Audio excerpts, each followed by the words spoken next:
follows the monologue on Heraclitus' Fragments and Sir Francis Bacon's Great Instauration. You will find the monologue organized into 5 parts. The first is present prologue, where I explain certain points of view from which I pursued the line of inquiry and argument. Second, an introduction to the main methods and principles that stuck out to me in the sources. Third, the argument I formed on the grounds of the sources, attempting to take the idea perhaps further than it had been taken before. Please forgive me if this section is somewhat vague and off the beaten path. Fourth, my summation where we discuss the influence of Heraclitus and Sir Francis Bacon on the modern world, and perhaps how their ideas should be further applied for a more livable world.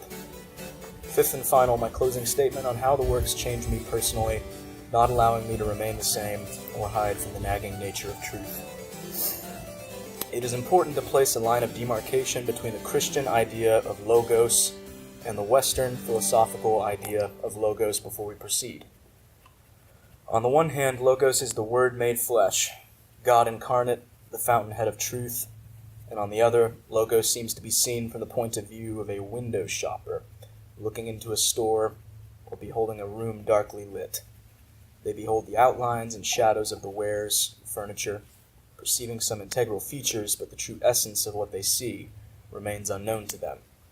They realize what they are seeing is of eternal significance, but the why and how eludes them. Essentially, they are ignorant of the first cause, no matter how much they contemplate the second causes. This point of view of the natural man will be the point of view most thoroughly dealt with in this monologue. While the Christian perspective on logos is the purest beam of truth, one cannot discount years of history of the term of logos prior to the incarnation, nor neglect to realize that meanings have shifted and human perspective has shifted with it. Perhaps my main goal is to find a way to make the voice of the Christian logos in the second causes, whether within us or without, as perceivable and clear to the natural man as possible. I attempt this in the third part. I hope this monologue is a jumping-off point for further inquiry, intelligent discussion, and true growth for all. Without further ado, let us dive deep into the well of philosophy and discover what treasures we may along the way. Part 2. As philosophy seems to be founded on method, it seems right to discuss the foundational ideas on which method is formed between Heraclitus and Sir Francis Bacon. Heraclitus seems to form his entire system of philosophical thought on the idea of logos. Logos seems to be defined as an inner guiding principle within man, as well as the outward voice of all things in the observable cosmic order. Man is faced with the choice of following his own private intelligence or falling in line with logos. It is unclear whether Heraclitus believed he himself understood the influence and ultimate ends of this nearly divine logos. However, it is clear from given evidence that Heraclitus believed logos led towards an absolute truth of sorts, but it is hard to discern where this logos speaks and what exactly it says. It seems that Heraclitus' view of logos led him to a disavowal of belief in traditional Grecian deities. In this he stands quite apart, seeing that most of Greece in his time held polytheism. This is not to call Heraclitus a monotheist, but whatever answers his present culture gave him were not enough for his mind to find peace. Wheelwright argues that this idea of logos must be detached from the Christian ideas inherent in the word, and that furthermore it must be detached from mythological ideas in general. Not only does this seem to deny much of the foundational grounding of Greek culture of the era, but it attempts to make the idea of logos somewhat less important than Heraclitus himself seems to make it, leaving the word as a mere symbol of language, communication, and knowledge. One might make the argument for the divinity of the spoken and written word, but such an argument is difficult to field and maintain. For Heraclitus readily admits that logos, everything happens in accordance with logos, that it permeates everything and is common to all mankind. What if a man possesses no ability of speech and is entirely illiterate? In this case, the logos, if merely sacred word, communication, or even pure reason, is in fact not common to all. Furthermore, it seems right to draw a parallel between this Greek idea of logos and the Hebrew idea of wisdom, portrayed in Proverbs and Ecclesiastes. Both seem to be cut from the same cloth, placing immense emphasis on the accumulation of true wisdom through written and spoken words of the wise. To what degree these two ideas influence one another is uncertain, but the similarity is evident. Wisdom, as the Hebrew books portray it, speaks from the town square and the rooftops, asking all men of simple and foolish tendencies to no longer love their private intelligence. Logos is similarly portrayed as being common by Heraclitus, and something more than we can accurately comprehend. Logos also speaks. And all things happen in accordance with this Logos, a profound statement indeed. It cannot mean that all things happen in accordance with logic and reason, as not all men are born capable of reasoning and capable of rational thought. Therefore it must be an even deeper meaning than that, something truly common to all. Wisdom, according to Heraclitus, might be the correct comprehension of the Logos. Even from the purely Greek perspective, wisdom and Logos are integrally tied to one another, but not one and the same exactly. For certainly not all men can be said to possess wisdom, as not all men comprehend Logos, so wisdom also cannot be common to all. This leaves the question, what part of Logos touches all men? This may be too general of an answer, but it seems right to say that the fact of existence itself may be the part of Logos that touches all men. It is a blessed miracle that anything exists at all, and in such an array of complexity and organization. What glory! Moreover, something helps keep the created order functioning and in harmony. Existence was given, but then it did not stop, and it most certainly could have ceased at any point randomly, if it came about randomly, yet it has not done this. Viewed in this light, Heraclitus' grounding concept seems to come to life vividly, and he says, "Wake up. You exist and possess consciousness. Have you ever considered the significance of this?" Certainly the fact of existence will not allow any simple answer to our deepest questions and longings. Sir Francis Bacon constructs his ideas on the belief that wisdom of the past lacked proper founding and therefore was invalid altogether. He seeks to found a method through which the divine voice may be properly heard and understood through man's ability to observe and execute experiments upon the natural world. He begins his argument by laying out the sum of man's knowledge in the arts and sciences, concludes that knowledge up to that point was terribly lacking, and ensues to propose a new method, whereby humanity may clearly perceive solutions to nature and existence. Yet in his method there are a few key differences. First, he begins the process of inquiry at an earlier and more well-defined spot. Second, he digs the roots of the sciences deeper by presenting a set system of inquiry whereby experiments may be carried out. Third, he eschews the idea of man having reached full potential in his present era, and believes the wisdom of the ancients to be woefully inadequate. At its core, his method is a method of induction, as opposed to the purely observationalist idea of deduction, where men fly immediately to create general principles from a series of anarchic and ungoverned observations of the sense. In his view, the sum of the whole is not equal to its many varied and disparate parts. To come close to truth, there must be many experiments whereby a factual guiding principle is gained, and for that guiding principle to be established, experiments must establish it at every point, leading from one conclusion to the next sequentially. Moreover, the experiments must be aimed at that definite goal and not flit about from issue to issue. Only from that specific starting point may further ideas be postulated. The job of the sense is merely to judge of the experiment. The experiment itself plumbs the depths of nature. For the sake of thoroughness, it seems right to address the definition of induction and deduction according to Sir Francis, as well as how his definition differed from that of the logicians. The differences between deduction and induction are the following. Deduction begins from a general guiding principle constructed from sense observation of the visible world, whereas induction begins from a single specific instance, where something was found to be true, and works towards establishing a general principle one step at a time. In essence, Sir Francis sought to give general principles a grounded foundation through his method, and disprove any general guiding principles that may have corrupted the arts and sciences up to that point. In his method, the syllogism is not the main thing, for from his view, thinking logically may bring a person to the knowledge of truth, but that experience of truth will be detached from the body and less real to that person. His idea of induction differs from the logicians in this way. Descartes' discourse on method masterfully established principles of logic which had already been used up to that point. Yet the grounding method of Descartes is very much in the kingdom of the mind, separate from experience and the carrying out of works. This is not to say that Descartes' method cannot be used to carry out works, or that Descartes never meant to carry out works, but the book taken on its own merit is very cerebral. It is in this point that divergence occurs.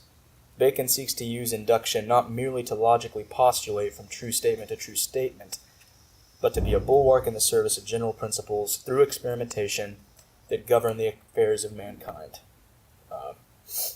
But perhaps the most amazing idea in all of Bacon's work is that some effects of the fall and the curse may be mitigated through this method. An amazingly redemptive idea. Not only a lovely idea, but definitely an idea which has stood the test of time and proven itself in a myriad of advancements in medicine, education, psychology, and the like. Taken in light of more recent history, one can understand why the method of induction and experimentation is superior in some respects to deduction.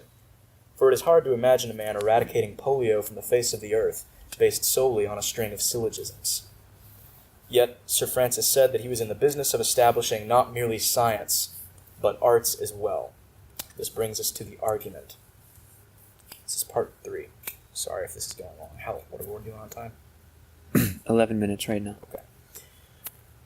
Art properly conceived is the memory of the divine Eden we lost, and seek to regain for one brief, shining moment in the creation and reception of beauty.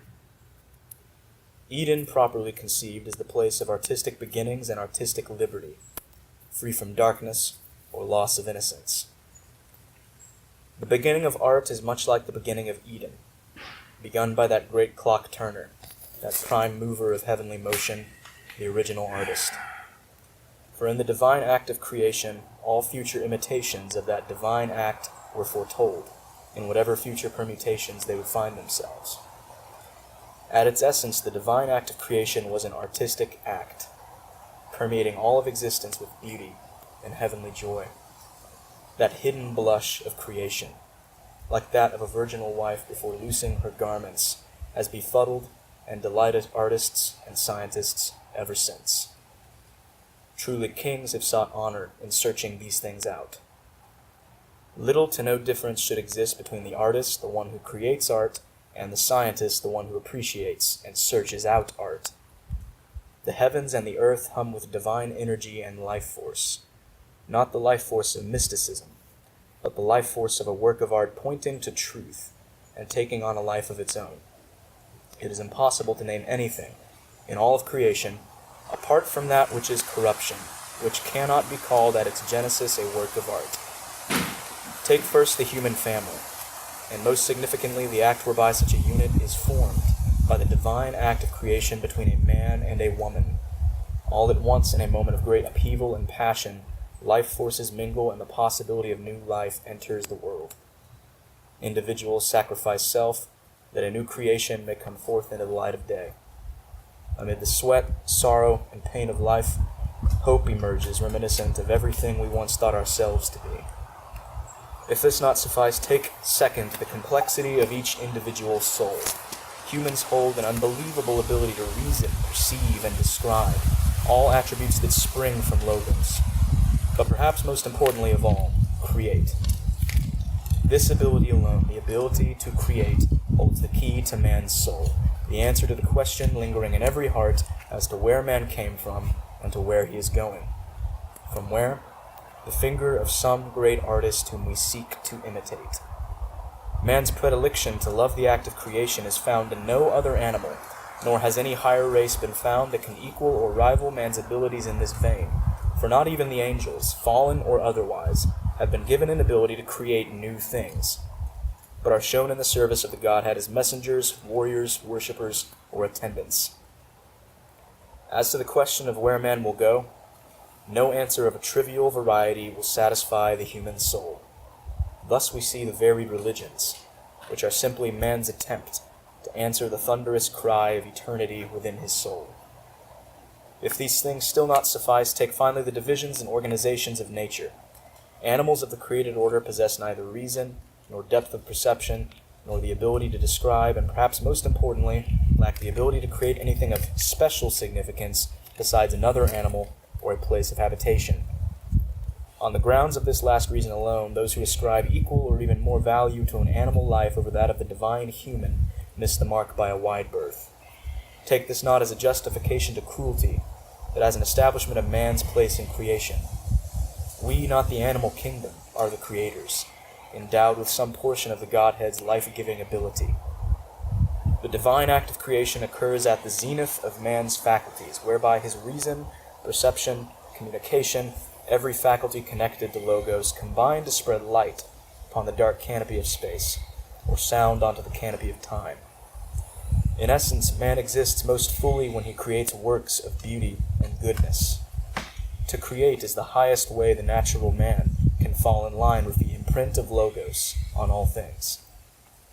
Essentially, Logos does not have to do merely with the activities of reason, perception, and communication, but all reach their full potential when combined in the act of creation. Existence is at its peak when it begets existence. It is there that all must be used, or art cannot exist, and man cannot imitate the divine in the most godlike of ways.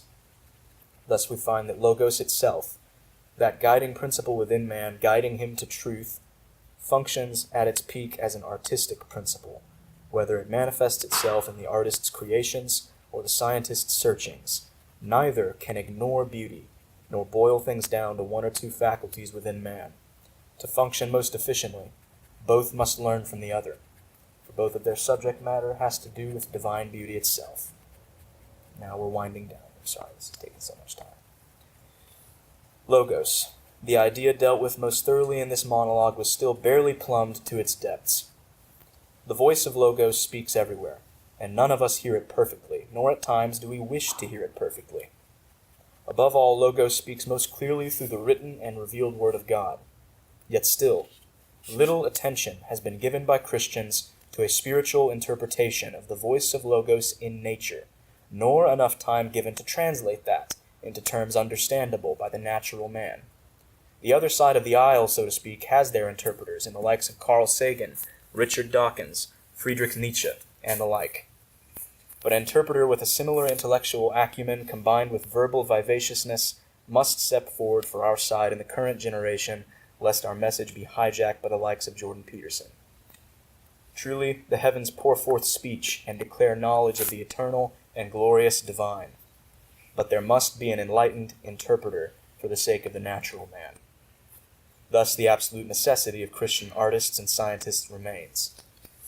The attentive reader or listener will readily notice that a few notable ideas, especially in Heraclitus, remained untouched by my thought, namely Heraclitus' idea on the prime elements, the soul, and eternity. In the short time left, it is worth mentioning that Heraclitus came close to the ideas of the conservation of energy and the eternal recurrence in his discussion of elements and soul. It would perhaps be useful to extrapolate on the ideas of eternity and soul from a Christian context, connecting certain parts of the Western philosophy to those Christian concepts. This work remains undone. And epilogue. These works demonstrated to me that truth speaks everywhere. All of humanity's brightest minds have recognized eternity imprinted on their hearts and imprinted on the creation, but in such a way as they could not divide the end from the beginning. Reading the thoughts of these men of the past makes me more certain of what I have learned and have been taught. Now I am aware of the exciting possibility of this very philosophy club thunderously declaring a sweeping picture of the beauty of the natural world from a Christian perspective, telling of the archetypical ideas of the New Jerusalem and the Eden we lost, ideas deeply desired in the core of every human heart. At the end of the day, philosophy could be simply called the vain attempt to find the first causes of existence from the limited evidence of second causes. But with enlightened interpreters, these second causes may be redeemed, and the voice of Logos beautifully translated for the ages to come. And that is everything I wrote. How long was that? 19 exactly. Okay, kept it under 20. Yep. All right, that's fine. first critical thought question. And this is anybody who wants to answer it. How might Sir Francis Bacon's idea of induction aid Christians in establishing an evidence-based apologetic framework for the existence of God and other central doctrines and practices?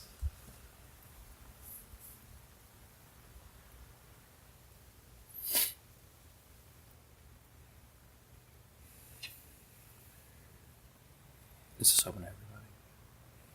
Yeah, he's moderator, so he would give permission to people to speak. Okay. Anybody who wants to speak. Well, no, like specifically, like let's ask you, and you say, "Go ahead." Oh, okay, sure. I would say you'd have to look at the death and resurrection of Jesus as a historical fact with recorded proof. So like Josephus, things like that. Because if we are to follow the scientific method, we can't ignore the evidence and the lack of a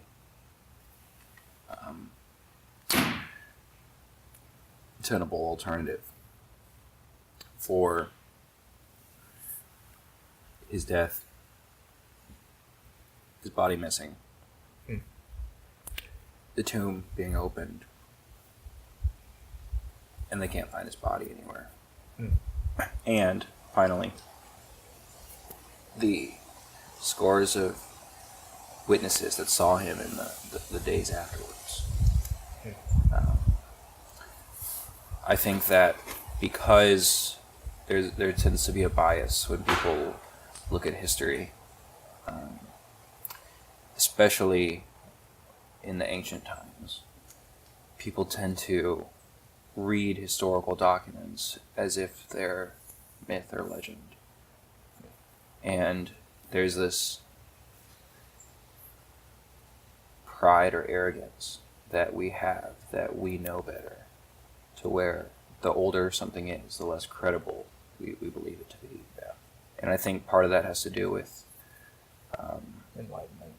yeah, and if I am to be open to the idea, like as a natural person, if I am open to the idea that Jesus died, was buried, rose again, all by himself, with that outside of the boundaries of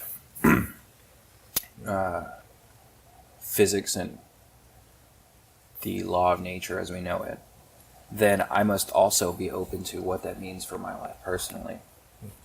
And I think that is a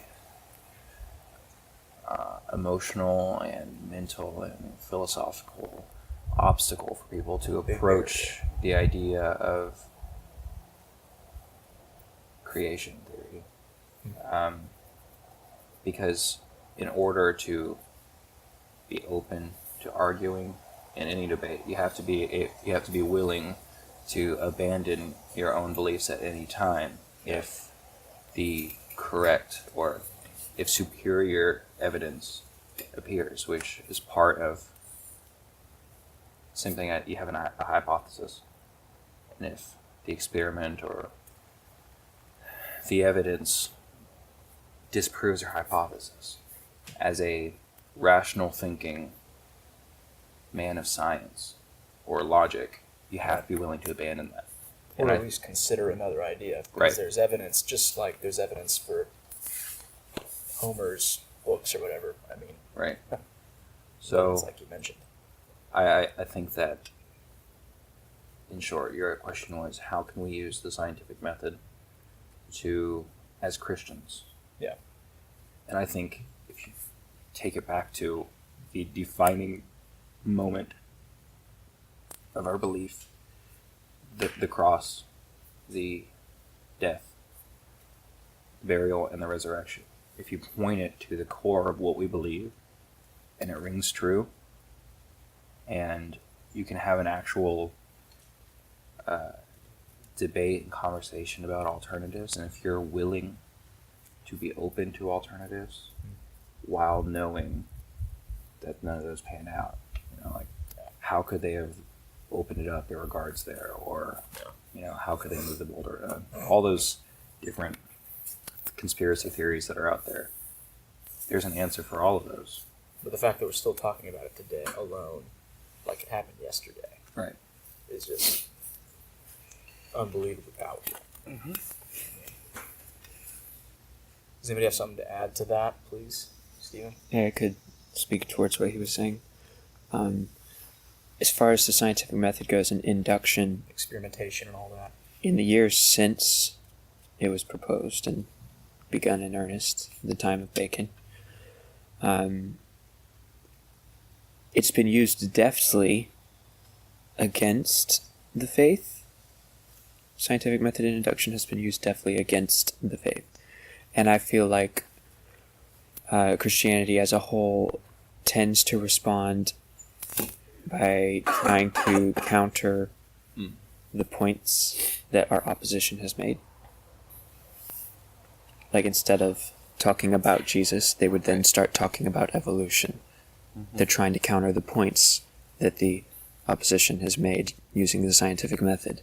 And I think that what Christian is proposing is better, because instead of getting, lost in the muddle of what other people have done with scientific method and induction, apply it to the truth instead of applying it to their points. Their points. They get to decide the conversation. Exactly. I mean, why don't we get to decide the conversation? So let's apply the same rigor to the facts that we know. It's one of the great things about Peterson. He came up with the idea of archetype. Well, we can use that. There's archetypes within the human soul. I mean, we all have something that longs for Eden. Like, we try to create that here every night. For us just defining archetype? Archetype is this idea that there's something imprinted. I use that word a lot. What he uses for archetype is that there's personalities in the human. So like there's the Great Father archetype that's existed since, because of evolution. He says it exists because of biological evolution. We've evolved that way because that's the way we wanted to survive. Men go out and hunt down the food. Women bear the children and stay safe and protect. And we have these ideas that we put into stories that we show them in our myths, that we have these ideas in our mind. So the archetype is essentially a model for a type of person. Yeah. It's a model for a type of person, and it's a model for an ideal world. It's a model for behavior. It's all of those things. Yeah, Behavior, so like ideal men world, have person. a maternal archetype within them as well, because we act out in ways that are in accordance with maternity. So it's not like we just have one archetype. It's more like these are ideal modes of behavior. Yeah. There's a lot of avenues that it can go through, but at its most general level, it is what Jacob said: behavior. Because behavior is what forms the world. Behavior is what forms society. So yeah, I would agree with that summation. Anybody else want to? Thank you, gentlemen. Adding to that, anybody else want to add something to induction-based framework? What we've heard so far was changing the conversation and drawing it back to history's evidence. I'll add a bit. I actually am going to pose a bit of a counter-argument. I have a hard time figuring out how to use inductive-based framework as a proof for anything. Experimentation? You generally use induction in order to determine a very specific testable quality of something. That's how it's generally used, and the scientific method is also generally used that way. And that's nice if you need to know, I don't know, how the patchwork of a blade of grass is. You can kind of figure that out with inductive framework.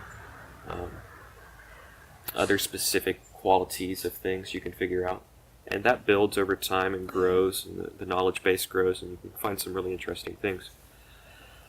But with the issue of, let's say, theology, I don't understand how we can use an inductive-based framework. And then more than theology, also, let's say, historical events. I don't understand how we can use an inductive framework to prove historical events. And then I want to pose this counter-argument that we can figure these other things out with a deductive framework rather than an inductive framework. I'm a fan of the method of deducting in theology based on logos in the real world. We can observe how things are and then deduce, well, if God made things this way, And if the curse is applied to the world in this way, this says something about God. My personal definition of logos is, it is how God relates to the finite realm, how God relates to existence in terms of time, space, energy. So, in that way, I'd say that induction is actually not. Maybe I'll pose it like this: induction is not as useful as Bacon made it out to be. That's what I want to say about induction. In the spiritual realm and in the past. Mm-hmm. I think I agree with that wholeheartedly. I was going to mention after you finish that I think deduction might have more of a place, but I have two questions in response to that. Number one, how could you say what you just said, the natural man, that helps him see it in a psychoanalytic term or in some way that doesn't make him feel like you are preaching at him? Well, because I think it was great what you just said. I'm just saying change some of the verbiage. Okay. The core of logos is one of your arguments was like things exist and that's a beautiful thing, and that's like a core proof of God, right? Sort of what you said in the third section of your monologue. So if I were to try and express that grand thought to a natural man, it's simple. Look around, see beauty, observe beauty, be wondered that beauty exists and that it's a concept that your mind can observe. And from that, just sit there and think about, what in the world? How is this a thing? How is beauty a thing? Why can I see it in these trees? Let me just to answer Christian real fast. I did not say logos was divine. Yeah. I believe that, but Heraclitus more said that than I did. Yeah. He says that everything happens in accordance with logos. To me, I hear Romans whenever I hear that. All things come to pass in accordance with the counsel of his will. And I just can't help but hear divinity in a statement like that. Maybe I'm interpreting it incorrectly. No, I wasn't opposing that idea. I was suggesting that would be rejected by modern thought. A world without an assumed deity. Because as the individual is raised higher and higher, the idea of logos becomes less important. And maybe you draw back the thing like he said, consciousness, existence, the senses, the ability to even sense any of this. Yeah. So, yeah, I feel like we're barely scratching the surface, gentlemen. But it's okay, keep rolling. Deep things. Okay, next question. I don't know if this is what I was supposed to do. I thought I was supposed to ask 3 questions. I did last time. That's not required. Okay. You don't have to. I don't like these questions. All right. What part of logos touches all men? Are there any other answers besides the one that I gave? It's basically what I'm asking.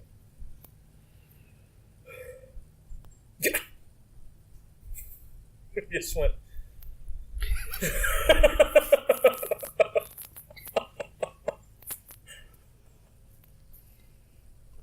I would say the opportunity to perceive or interact with or pursue. So that's the one part of existence that... The opportunity to do those things in regards to logos is common to men. Any other thoughts on that? Again, my answer was existence. So, any counter thoughts to that? Existence? I won't counter. Sorry, that was perfect. It wasn't. I'd say existence, and then maybe a more specifically structured thought. That's also common to men. And I say that because much of science is centered on senses and perceptions, and much of philosophy is as well. But thought, in my understanding of it, is sixth sense, truly. And it's one that is, I guess this is a sort of Descartes-esque explanation of it, but it's one that's truly common to all men, and it's the same. Whereas senses and perceptions are not common to all men and can be deceptive to different men. Through thought, sure, but I'd say structured thought is another part of logos. Do we know It's that common to all men. men who are born with mental handicaps have structured thought? Are you saying they have thought, structured thought? I consider that. Yes, structured thought. The structure is just different. It's a different type of structure. Structured thought. Could be flawed structure, but it would still be structure. Or just Like if you structure outside of what we would consider a normal structure. If you go through a structure and it leads you to a wrong conclusion, then sure, the structure is flawed. It's still a structure, okay? It's literally, Couldn't call it rational. maybe all these other, adjectives and descriptors of it would not come into play, but it's all structure, and that's profound, really. It's philosophy at its core. I think Logos is God, how he reveals himself to men, more specifically how he relates to the finite realm. And that's structure. We live in space and live in time. We have matter here somehow. It's all structure. Very happy that he didn't disagree. That's a debate on that point. That was like my core syllogism right there. Okay, so that's good. Okay. Anybody answer what part of Logos touches all men? Originally, I was going to say fear, but then I realized I think that's just the other one of the aspects of existence. Consciousness. Yeah. So I have no arguments. Last question. What future examples might there be of Christian artists and scientists interpreting the created order? It's a very general question, because I want it to be interpreted.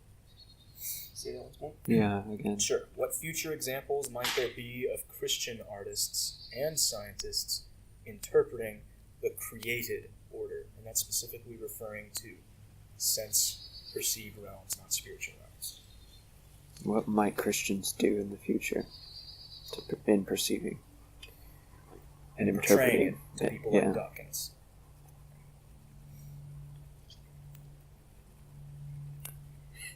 I think we can come up with a unified physics model. Unified field theory. I think we can do a unified field theory when it comes down to it. I think that we'll have a unified field theory of, it has to include, the quantum all the way up to the structured atomic model and beyond, of course, but I think that that's something that Christian scientists will have to do, and that they will do it in a sort of separate way from the other quantum physicists and such. That would be remarkable. And Theory of everything not just quantum from Christianity. physicists, but like the guys who talk about dark matter, those sort of people as well. They'll have to do it separate from all of those, Theory of because those everything. sorts of theories are really quite divergent from what I think the field theory would have to be. It's a beautiful thought. Yeah.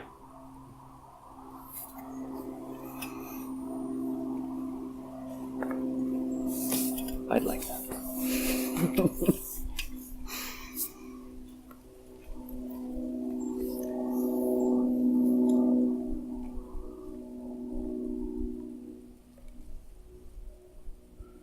One thing that I think hasn't really been mentioned is there needs to be this dialogue between artists and scientists, especially of the Christian variety. I had this idea in college of the aesthetically aware scientist. The scientist who isn't just a computer with flesh, but who is a feeling person who describes what he or she sees and studies, not only in mathematically correct language, but in language that appeals to a human sense of aesthetic pleasure. Because if you begin to make somebody see a work of art when they're walking in a flower garden and think, what is art? Am I walking in an art gallery when I'm walking through a forest? Then all of a sudden they begin to view reality completely differently. And then they say, art needs an artist. It just makes sense. I think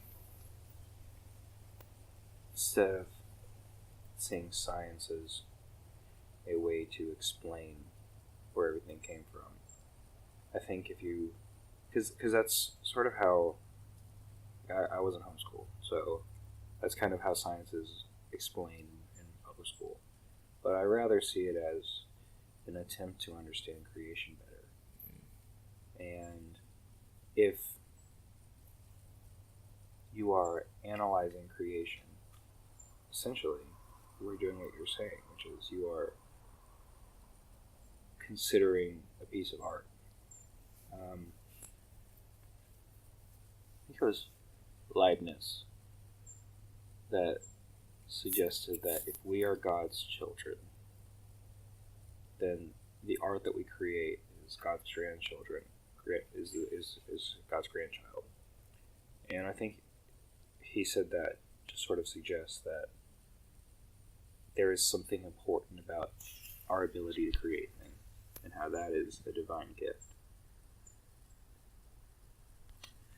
So today, I think the approach to science from a secular perspective is to disprove rather than to enjoy and create. And I think that's what the most beautiful thing about the scientific method is it's a way to think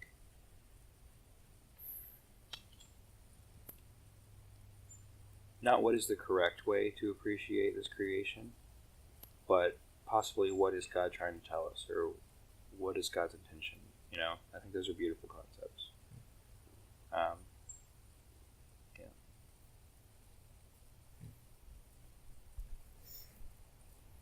I think looking forward to what Christians might do in the future to perceive and then display the truth of creation. I think that there's something divine in music and musical expression. More deeply divine than we have been able to define or comprehend thus far. And I think there's been some music throughout history that has more closely related to that divine version of music, but I don't think we've gotten as far as we can in creating music that displays the divine of creation. And I think that Christianity as a whole is in a position where music and worship needs revitalizing, change, development, and I think it shouldn't be developed to become more relevant. I think it should be developed to become more divine. We've come a long way since the days of cathedrals and mathematically perfect music. Yeah, but even the mathematically perfect music, I don't think I'm comfortable with saying that was closer to divine than some of the best worship songs we got from the past 30 years. Another debate, another day. I don't think I could say that's more divine. It's more mathematically aligned. It's harmonious, that's for sure. It's more harmonious, but I don't. To men, maybe. I don't think I can prove that it's more divine. But I think that there is a more divine version of music, and I would love to see that be something that Christians accomplish in the future. I don't think they can get to the divine version of music, but we can get closer. The church has a history of making progress towards godliness. My approach to leading worship is to remove as much distraction from God as possible. So I'm not trying to amplify any sort of worshipful experience. I'm just trying to strip away the things that get in the way of somebody interacting with God. The smoke and the lights.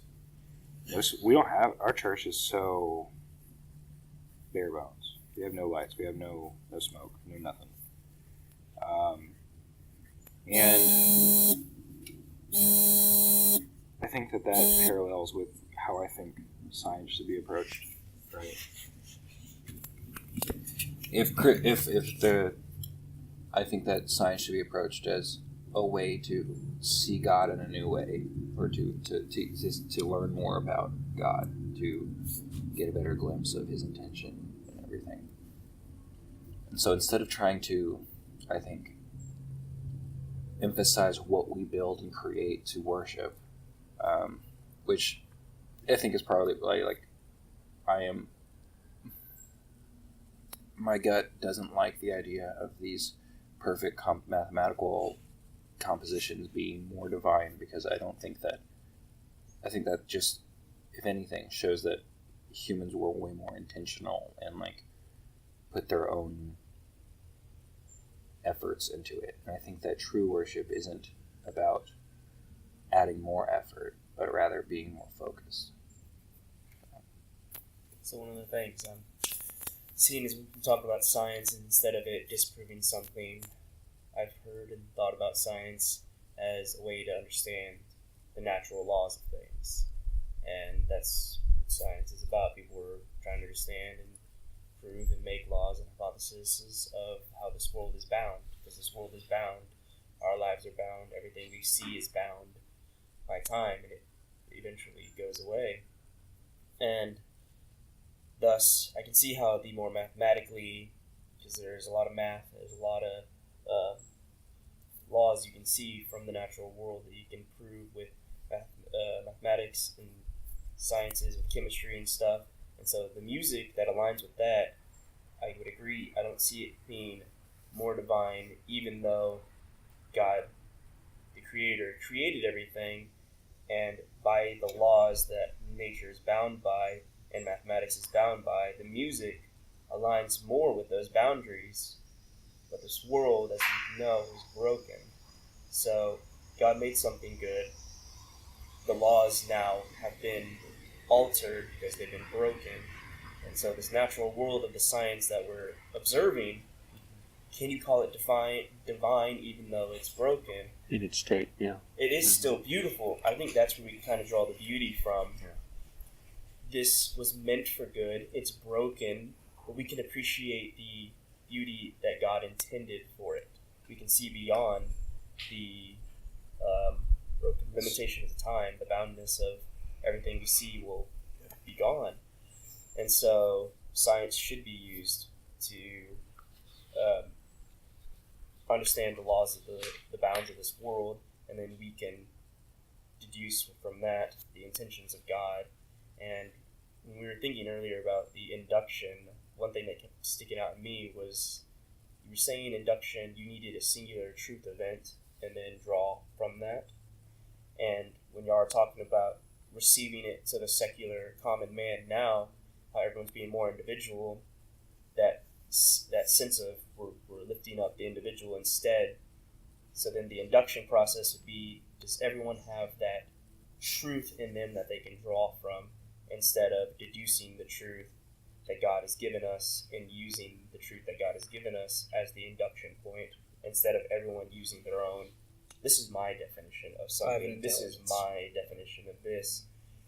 Because the induction is starting from a singular truth, but the singular truth, I don't think it would, it doesn't. Trying to do is you're trying to define what that singular truth is. It's not a relative singular truth. Yeah. It's a universal singular truth that is like a law of nature. And that's it's also the point I'm trying to get to is that it's also talking about how induction is less effective than the deduction, because how that singular truth can be misinterpreted or relative per person.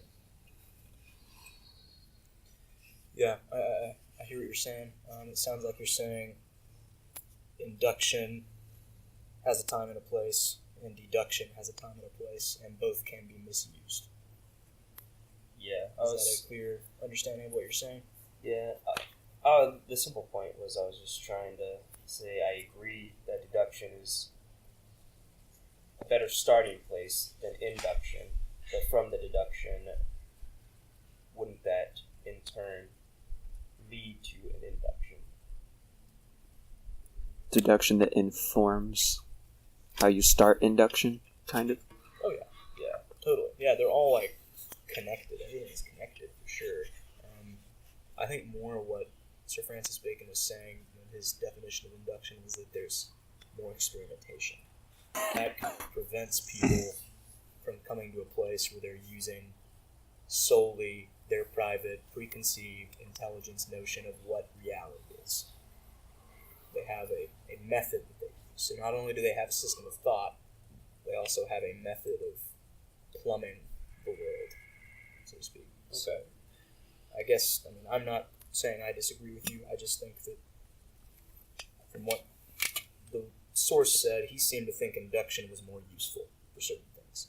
And what I think I heard Jacob and Stephen say, and Christian, was that deduction is more useful for certain things. And that, for example, history, or the inner thoughts and workings of a spiritual man, you can't use induction on that. How do you execute an experiment on something that happened 2,000 years ago? There has to be, I think what you're saying in that case, there has to be some sort of deduction in that case, because logical thought, rational thought that leads from something to the next. Is that what you're saying? Yeah. Just want to make sure I understand. Yeah, the whole time I was quiet. All those thoughts. All the thought. Back first. Well, those are all the questions I had. If you guys want to ask some questions now, I think that's where we are in the form of the meeting. Thank you all for sharing. That was awesome. I appreciated the discussion. Thank you. That's good. You or me? I'll go ahead. Brief preface.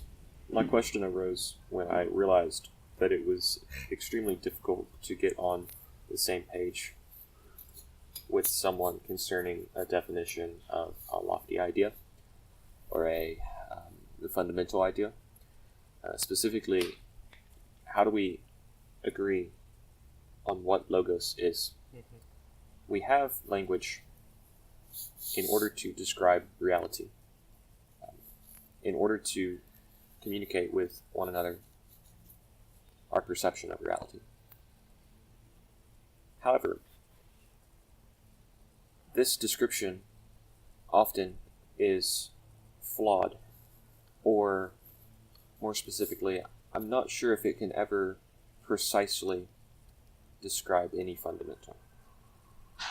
However, even in light of this flawed description, the fundamental truths still exist as fundamental truths, and I don't have a problem with saying that a man can understand a fundamental truth, or perhaps understand that it exists, even if they can't comprehend it.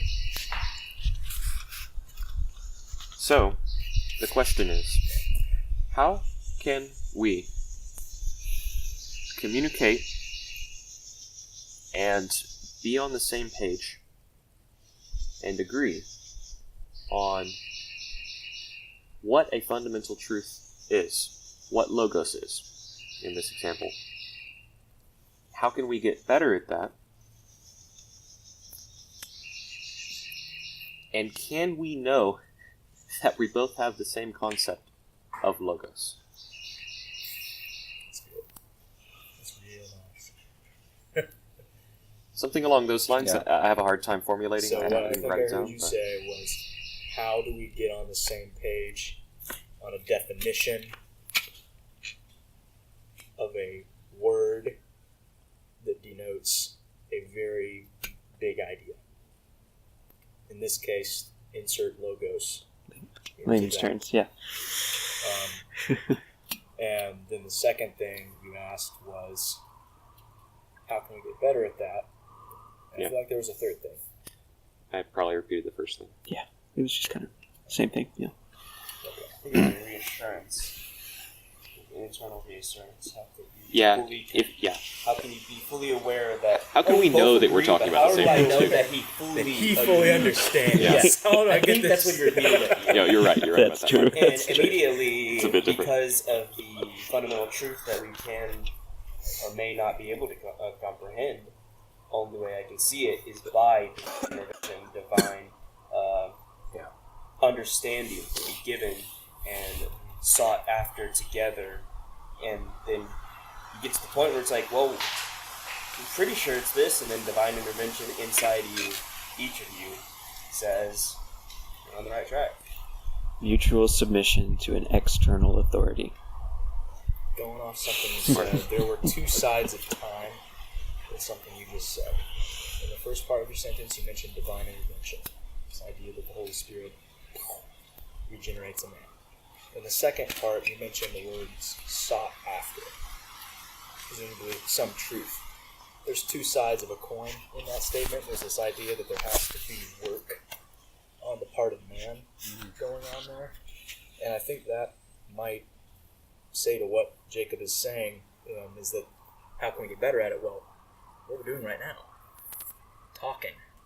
Talking is a very important part of cognition, and the amount of people who do not talk to one another these days, and they become more and more polarized, they become more and more messed up. I mean, I'm always the guy who likes to draw it back to what do you do in the present visible world. Like, I love and I agree with the fact that God is in charge of salvation from first to last. But when it comes to grounding myself in reality that I can perceive and understand, I'm all about what is God commanded. And then beyond that, how do I communicate with people who have no concept of God whatsoever? Yeah. And that is discussing things with them, getting to know them, the relationship that you mentioned earlier, and just talking about ideas. And you disprove something, they disprove something about you, it becomes more refined, and maybe that's how you get better. And then how you know, probably at the point of conversion. That's the only way I think you can know beyond a shadow of doubt. And even then, you don't know until the last day. The judgment. I mean, I don't know. I was just going to say, I don't think that's possible, truly possible. To know. To know. I think that we can get the reassurance that we're on the same wavelength, so to speak, if I have the Spirit and somebody else has the Spirit. But for the natural man, I don't think you can arrive at 100%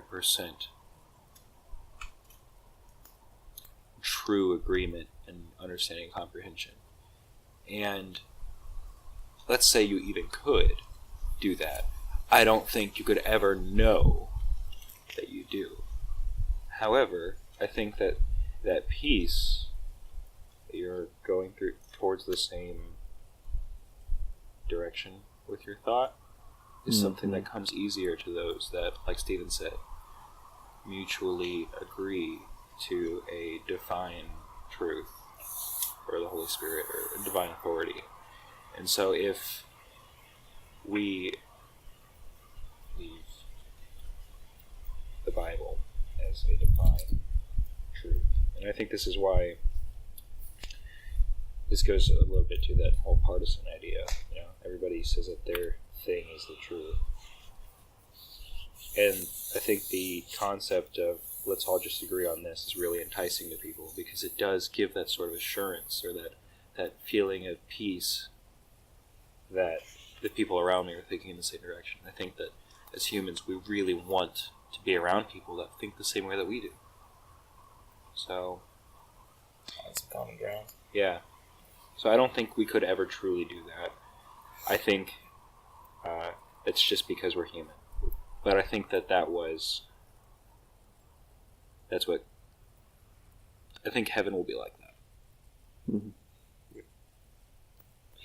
I have like a little comment on both of y'all's points. Yours is most fresh, so I'll start there.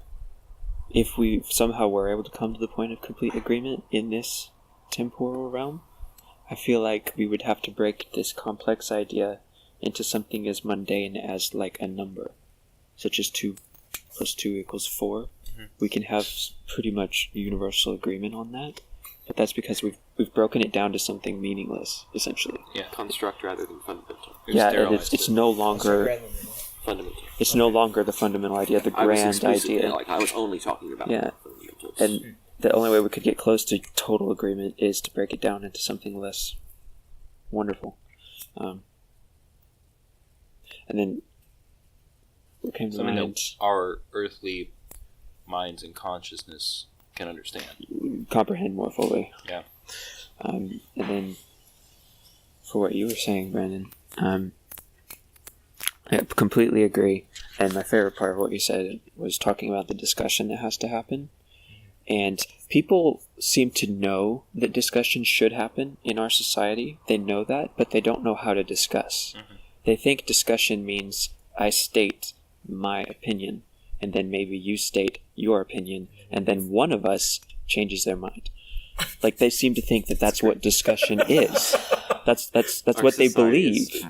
Whereas the only way we could ever get to these grand fundamental ideas at all is if there was an iterative process where something was voiced and then something else was voiced that is changed and responded to because of what was said first, and then what's said third is altered by what was said second, and then what's said fourth is altered by what's... There's this refining nature of a conversation. It's not a statement and a statement and then one person's wrong and dies. It's not like that. It's both people. It's just like the illustration I heard long ago about marriage and relationships. There are two people and they're separated by a distance. That distance is sin. And if they try to go to each other, they have to go through sin, and it's evil. But if they both instead turn towards the Lord and they take small steps towards Him, He's the top of a triangle. They get closer to each other, but not because they're pursuing each other, because they're pursuing the Lord. And that's what the discussion is. The discussion is the small steps. And they're not directly at each other. We're not disproving each other. They're small steps towards the fundamental truth. Maybe that's what we call it when you're in a discussion. And we draw near to each other because we're walking in the same direction, not because we're walking towards each other. Thank you for your reply. May I respond? Let's start with Mike's statement of divine revelation. What I would say is that there is a commonality of men that is perhaps a subset of divine revelation that doesn't require such a, or perhaps is a more common occurrence of this concept, to where we, each of us, just by the nature of being human and having minds that think and are organized in the same way, are able to have some sort of agreeing or similar thoughts, right? That is not quite the normal definition of divine revelation. So perhaps that there is a more common subset of that that exists all the time. And Stephen kind of commented on the other points, so I'll comment on Stephen's.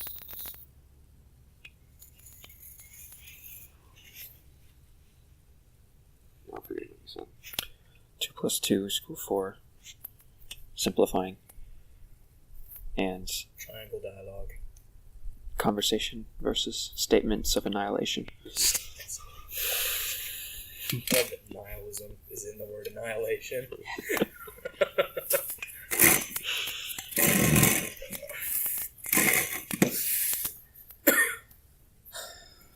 Okay, what did Brandon say then? I can reiterate it if you want. Real quick. Okay.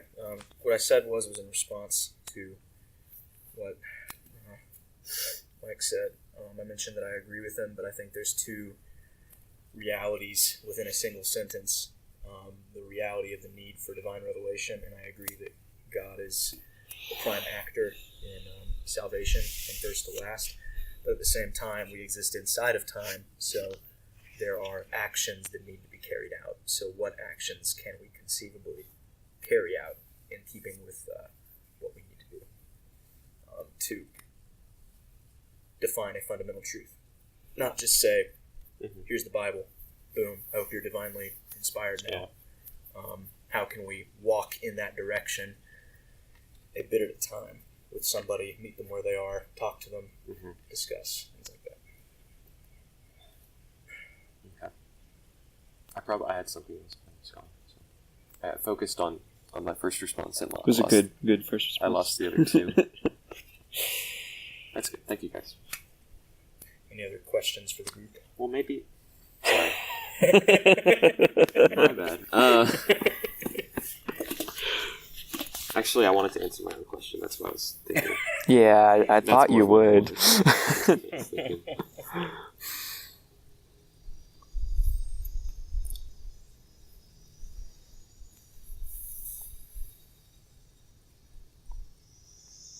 too long. Next person. That's probably fine. I mean, you can think about it today and maybe up a fire pit tonight. We'll go at, if I have anything else that we can go after. But let's move on with the critical thinking. Any other questions? Well, I have mine, which is on a very similar vein to Jacob's, but different enough and very specific. And that's that Heraclitus and Bacon were two men separated by more than 2,000 years, but both of them had a problem or a challenge. Both of them saw a truth of reality that their community did not recognize, and that their language did not support the transmission of the idea. Yeah. They didn't even have words to describe the truth that they saw in reality. And they both had to deal with that. So my question is, how can a person who sees the truth of reality but doesn't have a background of that truth in their community and doesn't have the support of the language which they speak to describe that idea, how can you deal with that? How do you overcome that challenge? If you were that person. If you were that person. That's fun. Write a book. You probably get burned. I mean, write a book like Heraclitus. I mean, it's like that's one of the best ways to think through something, and maybe you'll be on the frontiers of language and be that person who's coming up with new words. Thank you. If you can. Shakespeare did it. Heraclitus did it. I mean, people have done it all throughout history to put language on a new frontier. Somebody had to do it. Write a book. Some people are That's an answer. Yeah, that's my answer. That's an answer. Okay. I'll add to that answer. I like it. Create a science. Create a science. That's actually what I would go down. You know how like biology is a field of science, and there's different fields of science. What I would say is, if you have this concept that your language doesn't support, then you need a lot of structure in order to migrate that into your language. So we can use the current language. You don't necessarily have to invent new words, but we'll have to structure these words in a complicated and difficult way in order to bring the definitions in to the language. And that can be done through systemization, categorization, science.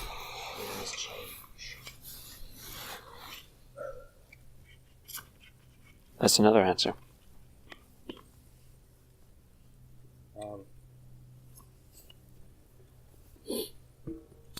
I don't know if I have an answer.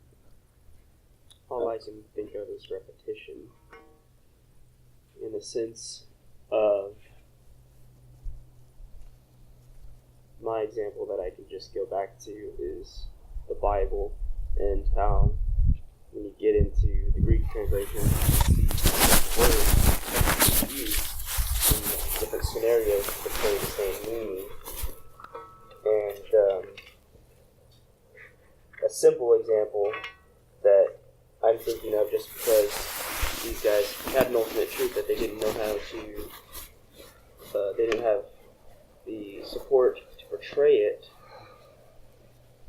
in the Bible.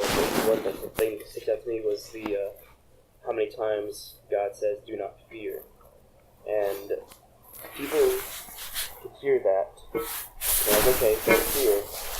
But the magnitude of the authority of God saying, "Do not fear," the magnitude of the power of saying, "You do not have to worry about this because," and they didn't have the words really to allow us to comprehend the confidence, the command behind "do not fear." And in the Bible, they say it's in there 365 times, one for each day of the year. It just conveniently happens to be how we measure our life by. It's been said enough times that you can hear it once a day. You could hear it once for your life as we've defined it now. Once every day, because how many days are there in it? This many days in a year. And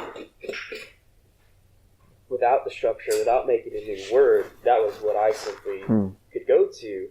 is repetition. If people say, if you're discussing with people, saying the same thing, same sincere way, just keep saying it, and now that is the opposite of or that is in line with insanity, trying to do something over and over again, expect a different outcome. But instead of expecting a different outcome, you're just being content with saying the truth. So it's like each time it's repeated, you understand a slightly different angle of what you're saying, kind of. Is that what you're saying? To piggyback off of that, so if the problem is that you have an idea or a thought that you can't really completely wrap your head around, you can't really explain it, if there is a fundamental truth that you are searching after, someone else might see a different side of it that you do. So I guess leading a conversation without knowing, or Socratic method, asking questions, having discourse to explain your idea as best you can. Bring other people's to the point of discovery. Yeah. So essentially what we're doing right now, I think would be the only other, and through repetition, through a larger sample size, more input. You love fixing problems of human society. The only challenge there, though, is that however many times you multiply the, I guess, good input or input in the right direction, if there is only one right direction for the thought that you're trying to have, if you think with that sort of mindset, then every time people come in, they'll try to pull you in different directions. Because they might see something else. They might have a different tangent. So I think you have to have a framework for discussion, which is what we have here. And patience. Yeah, and you have to have something to point to say, we're going that way with this conversation. Yeah. And you can't do that unless you have at least somewhat of an idea. So I think it is a good idea to write a book, or to write out and really think, postulate, let these ideas ferment. So, go ahead. This is going off the writing of the book, but also relating it back to Stephen's triangle method of productive discussion. Simply put, in a discussion, two people talk to get to that common truth, or the acceptance of the truth that you're trying to pursue. What if two people tried writing a book going off each other's thoughts as they discuss? Literally write down their discussion as a book being told. I thought this group could do that. It's a brilliant idea. Second time in a year, someone said, you should write a book.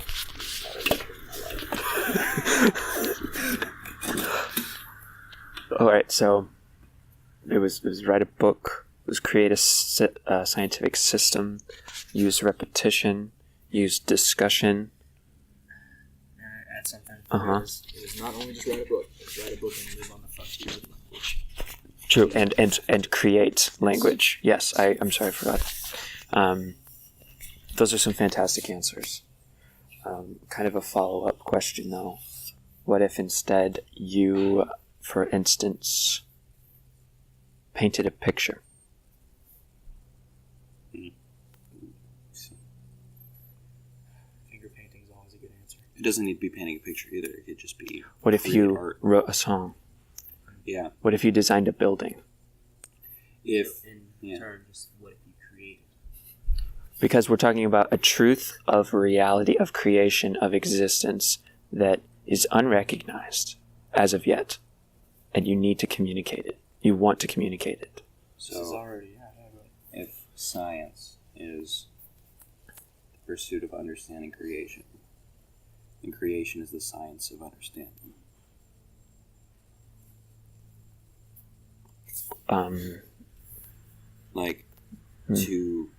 To understand what you were trying to think about, creation is a process to do that. That could be true. Yeah, I think... Like, is it valid? Could you paint a painting I mean, or design a Think building, about early iconography or write a in song. the early church. Why do you think there was so much Icons, iconography? yeah. They were trying to understand these momentous ideas that have been dropped on the human race at the incarnation. Mhm. We had no idea, in some sense. So there's a feeling about in the dark that happens. I'm going to say a cynical answer of no, and then give a reason why. Yeah.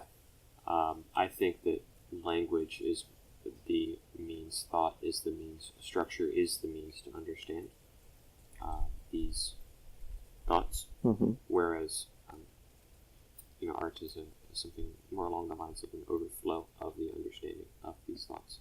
It's less communicative in the way that we need it to be in order to understand. So I'm going to say no. That's a bad idea. So you mean to understand in what way? In the way that Stephen said. To understand Just is the point of deflected. giving a definition. Okay. To understand in the way of giving a definition to a term. Yeah, what we're trying to do, if I'm not mistaken, is understand a lofty concept. Let's think of the steps to get there. There are Renaissance paintings of scenes from the Bible that have been in art galleries for hundreds and hundreds of years. And atheistic people, go to those art galleries in New York and they look at these things and they don't know why they're looking at them. But there's something in them that resonates with them. There's something in that painting that revives a part of their soul that may have been long dead. That makes part of them come alive that wasn't alive once. Now, does that give them understanding? Does it help them define a term? No. But is it the first step in going that direction? Well, Possibly. I'm not saying it is. I think in order to, there's only so much that we can comprehend. And I think that there is a certain level of abstraction that is important to try and see outside of the threshold that we can comprehend. And I think that art is the only way to do that. So, Part of the puzzle. yeah, so for example, how can God be 3 in 1, but not be 33% of each thing? Our brains can't really figure out the math behind that, but it rings true. And while it doesn't fit within the confines of our current understanding, how much art has been created about that concept? How many songs, how many psalms, how many paintings, and I don't think that they may not create a definitive explanation. They're searching it out. But the process of searching it out and that abstract, and it kind of goes in line with the repetition and discussion, because if you create a piece of art, people see that and comment on it and say, what do I think about this? Like it's a genesis of an idea. It's it's a visual interpretation of an idea. And what I love about art and music specifically is it's not defined or confined actually by language or cultural ethnocentric bias. So I could be seeing art from 3,000 years ago on the other side of the world from people who had a different cultural bias than I do and still get something from that. It transcends sort of the earthly cultural lines, it's the boundaries, right? Now, does this totally mean so I guess my answer to what Jacob's saying is I see what you're saying, but I think that discounts the importance of abstraction As a step. as a step.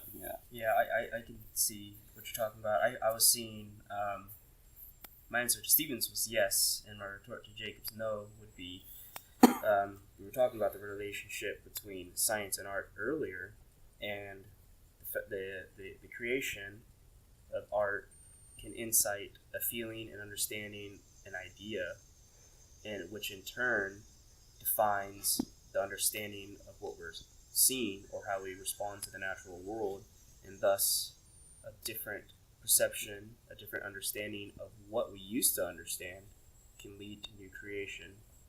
Rinse and repeat. It's a circle of just keep refining. Like, immediately when I was thinking about this, I was like, what do people do like that in every day? And there's that game where one person writes a word, and they draw it, and hand it to the next person, they have to figure out what it is, and then they draw it, and then we're literally creating something off of an idea, a word that has meaning, giving it to someone else to see what their understanding of what they see is, and then defining it again and again and again until we're something that could be completely different than what we started with, or exactly what we started with. Well, I think that's different than what I was suggesting. Because I think that sounds a little bit like whenever you have an image online, and then you take a screenshot of that and you post it, and take a screenshot of that. Eventually, the resolution disintegrates because you're straying from the original creation or copy. So I'm not suggesting some sort of evolution of an idea from a painting because somebody like played a game of telephone where you say one thing and that person understands it a certain way, and then it down the line ends up being something completely different. My idea is, what I'm suggesting is that you create, say, a painting, since The artist creates. The artist creates Not a the painting. discussion about the art.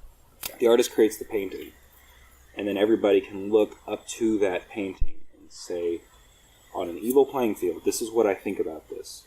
And the discussion happens in sort of like the groundlings looking up at Shakespeare's play, right? Or all of the different... They're all on the same level. Instead of it being, I heard this Radiohead song, I think it means this. And then somebody writes a think piece on what that person thinks that Radiohead song meant. And then somebody writes a think piece on that. And then it's just like, eventually just strays so far from the original. I'm worried about that. So I don't... That's not what I was mistrayed what I was trying to think of. I see what you're saying about art. It gives everyone a basis to discuss from, a constant. You're given a constant. Like a direction. Yeah, you're given that direction. What I was merely trying to say is, instead of just discussing the art that this artist portrayed with this painting, that they take what they get from that. So if we are trying to do a lofty truth, what we were saying about it? Define a lofty truth. Define a lofty truth. Specifically. So I'm saying that process, it's the refining process of, this is what this person thought about a lofty truth, and they portrayed it this way, and this person takes that and they're like, okay, this is what I'm getting off of this, and then they make their own. Basically, it sounds like you're talking about the other steps that go towards the definition itself. Yeah. Initially, I was trying to just connect the art and science with the creation invokes an idea, say an emotion, and then the interaction of that emotion on the subject, the perceiver, can lead to new insights. Yeah, new insights, and then it circles back around with their new creation, however it may be. Yeah. I could look at a painting, get some lofty truth about it, and instead of making a painting, because I suck at painting, I write a book. Okay. Someone makes a book instead of that. They write a song, and it just kind of, the art changes, but the idea is, you can see different manifestations of the idea. Same idea. Yeah. All the way through. That's like creation itself. That's actually cool. And that's the idea of the prime mover making a work of art, i.e. the universe. And then humans have been doing exactly what you just said for all of time. Okay. I think when you're trying to understand something, there's like the finite quantitative parts of it that you can understand, and I think art more represents what that means. And to understand a full idea, you have to approach both, more or less. Now, while what that means can be somewhat subjective, I think that's why I don't agree that we can ever completely agree on something. as humans. Like, I don't think we can ever be 100% in accordance because we don't agree on paintings, right, or music, or like aesthetics. You can have all the same foundational pieces of evidence, but you can get something everybody can arrive at something different. And I think that has a lot to do with our own bias and our own context. And that's why I think that we'll never arrive at a point where we can all be 100% in agreement until we're in heaven, whenever we all have the same context eternally. But we do agree that going towards definition requires one step, and that one step might be, well, one part of those steps might be abstraction. Yeah. We agree on that. I would agree with I'm glad we had yeses and nos to that question. My final follow-up, maybe kind of a conclusion to this idea for me, is when it comes to having a fundamental truth of reality or existence, a universal truth that you recognize, but you don't have the framework in your culture, in your society, or in your language to communicate it. How do you do it?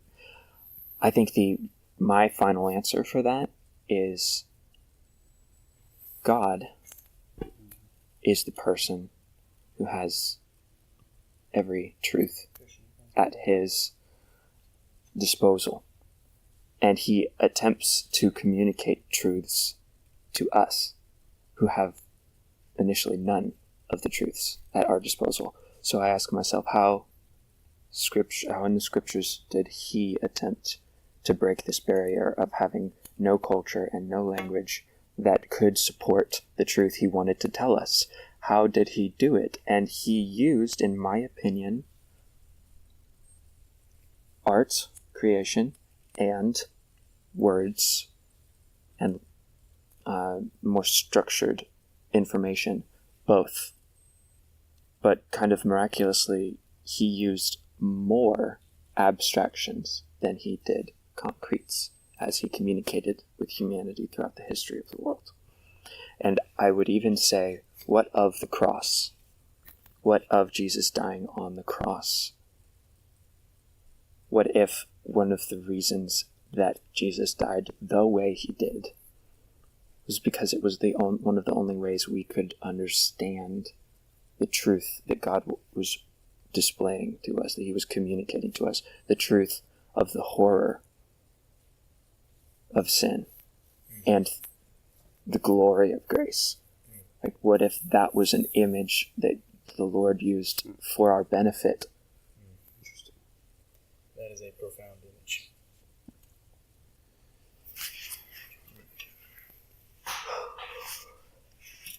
There's a reason there's been lots of paintings done of that image. Can you restate your question? Well, I had like 3 in a row. The original? Right, yeah. Someone perceives a truth that there is no framework to communicate in their society, culture, and language. Mm-hmm. How do they overcome that barrier? So, when I heard that, I liked what you said. You essentially said it has to be divine. Mm-hmm. Because if God is the source of truth, it goes back to what I was saying about worship. Because I think you were saying, essentially, worship is the approaching more truth or trying to learn more truth. And I'm not talking about worship from the perspective of just music, but I think science can be an act of worship to understand God's beauty more. And I think to understand more truth, we have to remove distractions, which is what my philosophy behind worship is, to remove distractions from God, because it's not like we can get more God if he's there all the time. We just have to remove everything else and we'll see him more. So if I have a difficulty understanding an idea, the truth isn't coming from me, it's coming from something else. Mm-hmm. So essentially I just have to remove the distractions from that truth, mm-hmm. and let God reach those people around me with that truth. finally, if there was some sort of, if the cross and the way that Jesus died was the most optimal way for us to understand the horror and the beauty all at once. If that is true, which I guess we'd have to assume it is, then I guess that might suggest that there is an optimal way for people to to have the truth revealed to them. And that, I don't think, is going to be the same for every person outside of the cross. And so, to suggest that we can figure out the best way to deliver that truth to someone, I think is presumptuous. So, removing distractions so that God can be the one to impart His truth on them, I think is the only thing that we can do. And then just be supportive of whatever happens. So, I don't know, did that make sense? Yeah, no, exactly what I got was, never read. I've had a philosophy class, but I've never retained any philosophy. Yet, I know the Bible, and the Bible has all the answers. That's why we call it the ultimate truth, and we look to it to find the truth. And so, like what you were saying about the cross, except you kind of lost me at the end, but when you were talking about the cross, I got this. God proved that there was a way to show His love and how bad sin was. And that was by Jesus dying that way. So in turn, because there was a way to show it, us finding it may be impossible, but there is a way if we follow Christ. If we follow Christ's life, it happened. So if we follow Christ's teachings, maybe we won't intentionally just say this will be the defining moment for this person. Yeah. But Jesus led this kind of a life. I'm going to lead this kind of a life. If I may, I agree with everything you guys just said, but I think there needs to be a counterbalance to it. Stephen, I think, really spoke of second causes in his statement. He spoke of not the act of Christ dying for sin. He spoke of the image of Christ dying for sin, which is a profound image. And like what you said, in that image, there's the horror and the beauty. Of the beauty of grace, the horror of sin is portrayed in a single moment. And if you really see that, you fall on your face. It's a beautiful thing. But we would keep on coming back to the Bible, and that's great. But in second causes, how do we make second causes of existence more readable by other people? And all I would say is I just think doing what Stephen did and drawing people's minds to the image and idea of the fact that a God would be destroyed, annihilated, and that image, there's a reason why there's so many paintings. Maybe you begin a discussion with a natural man by saying, why do you think there are so many paintings at this moment in history? Why do you think we have been stumbling around in the dark trying to figure this out for so long? It's profound. Because again, the Bible's great, but there has to be a starting point to get the Bible into these irrational or whatever minds today are doing. I guess. Okay. So. Yeah, I've done that where I met a guy who was a universalist. I don't know. I don't remember what it was. But Unitarian. he was like, probably well, universalism. what if there's this tribe that grew up isolated from everyone? How would they know that there's God? And we're like, see that table over there? You think that table just table? Like, this is the best table that could have ever just happened. It spontaneously chose to exist No, of its someone own had to accord. make that table.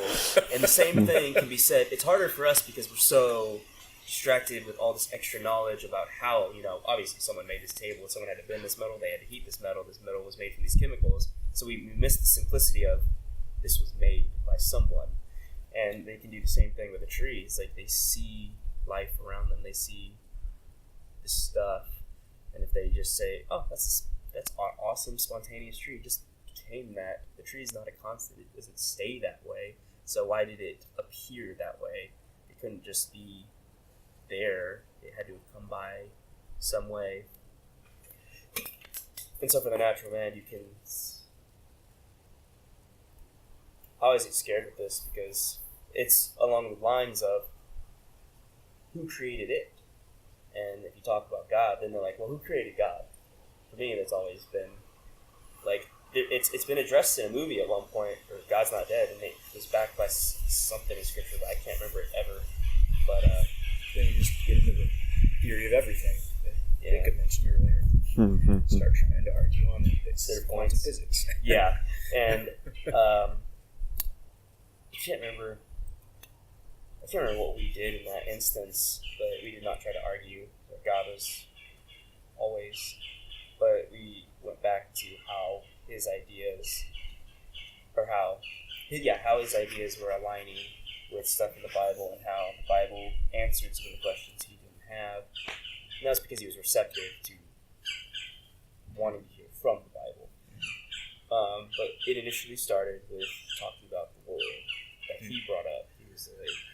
He brought up that, and I, in hindsight, thought it was a pretty good way about going about it. Sounds like it. But I don't think that works with everyone. You can't just... So like Paul did it, he's like, they are without excuse because the eternal attributes of God have been clearly perceived in the things which have been made. And that's his first principle of why there's a condemnation. That's a great way to start a conversation. Have y'all seen the illustration? It's not a table, it's a book, concept of a book. And how, like, if you start with, basically, the whole point of this conversation is to draw people back to where did this all come from? And the idea that we have a book which is not only a piece of paper or a bunch of paper bound within something else, but on that paper are these profound concepts.